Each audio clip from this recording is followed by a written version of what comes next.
Le temps pour nous de passer à autre chose et on reste dans notre tour de chauffe, Mohamed Kaba, pour parler de l'ambassade ou des ambassades de Guinée. En tout cas, à Bamako, Maurice Sanda se dit choqué à l'idée de voir l'état dans lequel se trouve le bâtiment qui abrite notre consulat. Voilà, vous savez, le prix Nelson Mandela, Dr Maurice Sanda Kouyaté, était porteur d'un message du président de la transition, Mamadou Doumbouya, à son homologue, le colonel Assimi Goïta. C'est de tradition, il a essayé de visiter notre chancellerie, surtout le consulat qui se trouve à Bamako. Et il faut rappeler que c'est un consulat qui a été offert par l'ancien président Ibeka, mais aujourd'hui qui est dans un état piteux, qui était délabré, un état de décrépitude, et le ministre n'a pas pu se contenir. Il a lâché simplement ces mots: c'est une honte, on ne peut pas voir de telles images pour notre diplomatie guinéenne. Alors le président Maurice Sanda a promis de procéder à une rénovation ou à une construction d'un consulat de la Guinée à Bamako. Mais ce qui est pire, ce n'est pas le cas de la chancellerie malienne, mais c'est un cas qui est global. Toutes nos chancelleries sont en location à l'étranger. On prend un appartement de 3 chambres, 4 chambres. Non, pas toutes. Il y en a aussi qui nous appartiennent. Elles sont minimes. Mais qui ne sont pas entretenues. Parce que je me rappelle qu'à l'époque de Lounseni Fall, quand il était ministre des Affaires étrangères, il a fait presque le répertoire de toutes nos représentations diplomatiques, celles qui nous appartiennent en tant qu'infrastructure et celles qui ne nous appartiennent pas, pour lesquelles nous devons de l'argent. Malheureusement, je ne sais pas si le travail a continué. Je vous dis qu'elles sont au nombre de 4. Ouais. Qui nous appartiennent à date. Okay. Le reste, ce sont des locations. C'est un coulage financier qui ne dit pas son nom. On ne sait pas combien s'élèvent ces frais de location de nos ambassades et de nos consulats. Et que dire encore du personnel qui est vieillissant, le personnel diplomatique dans les ambassades. Il y a d'autres qui ont fait plus de 20 ans. Ils sont sédentarisés. Ils sont dans 2 avions entre Paris, Washington et Londres. On laisse le boulot. C'est ça. Aujourd'hui, l'image de la diplomatie que Maurice Sanda est en train de redorer le blason, qu'il le fait très bien déjà. Je pense qu'il doit procéder, secondo, à toutes ces rénovations, qu'on achète nos propres ambassades, qu'on ait nos propres résidences, qu'on essaye de minimiser les coûts et de sortir de cette histoire de location. Bien. Et encore, comme le Premier ministre sera dans les locaux des affaires étrangères dans un cours récent, le sujet aussi sera sur la table.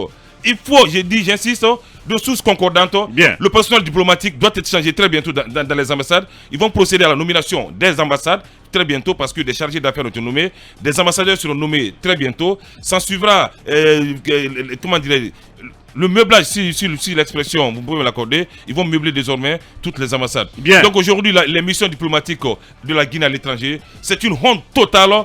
Les gens ils ne travaillent pas. Même les citoyens se plaignent de nos ambassades à l'étranger. Vous venez pour obtenir un document administratif, mais ils ne sont pas là pour vous. Pourtant, il y a de l'argent. Les cartes consulaires sont vendues à 25 €, les cartes consulaires. Ouais. Mais où vont ces montants, les cartes consulaires qui sont vendues à 25 €. Et imagine, nous avons combien de compatriotes à l'étranger. Il faudrait qu'on hausse le ton sur nos chancelleries à l'étranger. Elles sont là-bas pour les compatriotes qui y vivent. Elles ne sont pas là-bas pour leur famille, elles ne sont pas là-bas pour les compagnies aériennes ou pour prendre des avions. Ou pire, elles ne sont pas là-bas pour faire des visas pour des particuliers. Parce que c'est un coup de cœur. Un consulat qui est comme un magasin à Bamako. Si vous avez vu les images, vous allez pleurer. On aurait bien voulu avoir ces images. C'est pas digne d'une représentation diplomatique. Que le prix Maurice Sanda prenne son bâton à bras le corps, qu'il nettoie systématiquement ces consulats. On n'a pas besoin de ça aujourd'hui. La diplomatie guinéenne se porte tellement très bien sous son leadership. Attention. Et qu'on veut qu'on sorte qu'il réussisse. Il ne faut pas tout blanchir quand même. Oui, tout est propre, croyez-moi. Il a fait un constat que tout le monde peut bien faire. Ce qu'on attend de lui, c'est de pouvoir redresser ça. Il l'a fait déjà, croyez-moi. Très rapidement, oui. Mamadou, un commentaire avant de donner une info FIM FM sur le séjour de Maurice Sanda à Bamako. Ce qu'il faut dire, c'est que sous Alpha Condé, Khalil Kaba, ministre des Affaires étrangères, avait commencé un excellent travail par rapport justement aux subventions et en tout cas au financement du fonctionnement des ambassades. Ce travail avait commencé. On se rappelle qu'en décembre dernier, le ministre des Affaires étrangères avait adressé des courriers à l'ensemble des ambassadeurs pour qu'ils fassent l'état des lieux, des loyers justement payés par la Guinée au compte justement des sièges des différentes ambassades à l'étranger. Où en est ce travail? Ce serait bien qu'il y ait de la suite dans les démarches et qu'on nous présente les conclusions justement de cette opération, parce que c'est une opération de salubrité publique. Comme Mohamed Kaba l'a dit, les ambassades c'est un gouffre financier et très souvent pour peu de résultats peu d'effet.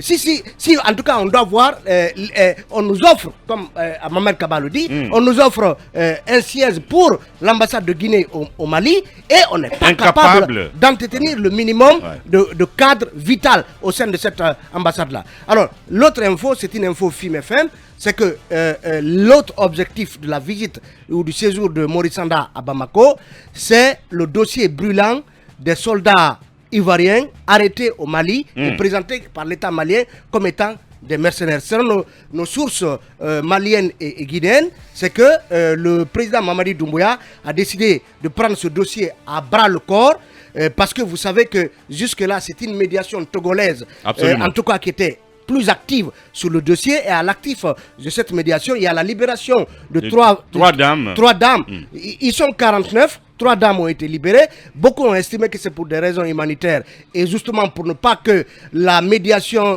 togolaise se solde par un fiasco. Donc, Bamako a fait un geste symbolique en libérant ces 3. Donc, Maurice Sanda a certainement discuté de ça avec les autorités maliennes. Donc, Mamadi Doumbouya qui a des atomes crochus avec Assimi Goïta, parce que le Mali reste toujours très sensible à la cause de la junte qui s'est montré solidaire donc du Mali suite aux sanctions économiques et financières de la CEDEAO. Et on apprend que les jours à venir, en tout cas en début de semaine, Maurice Sanda pourrait se rendre du côté de la Côte d'Ivoire pour justement continuer la navette et les négociations au nom du colonel Mamadi Doumbouya en vue d'obtenir en tout cas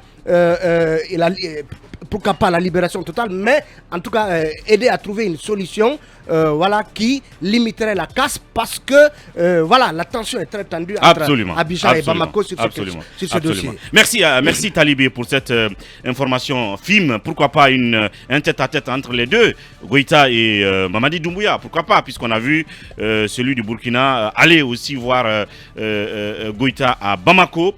Un mot là-dessus, Talibé? Pardon, Akumba? Non, c'est pas grave que vous me confondiez à Talibé. Nous avons la même laideur. J'espère que nos épouses en souffrent. Oui, je pense que la diplomatie guinéenne, comme l'a dit Talibé tout à l'heure, est en train de jouer un excellent rôle dans le cadre, en tout cas, du rétablissement du dialogue entre la Côte d'Ivoire et le Mali. Et je pense qu'en cela, Maurice Sanda peut bien lever la tête et regarder plus haut. Voilà. Et puis, on reste là-dessus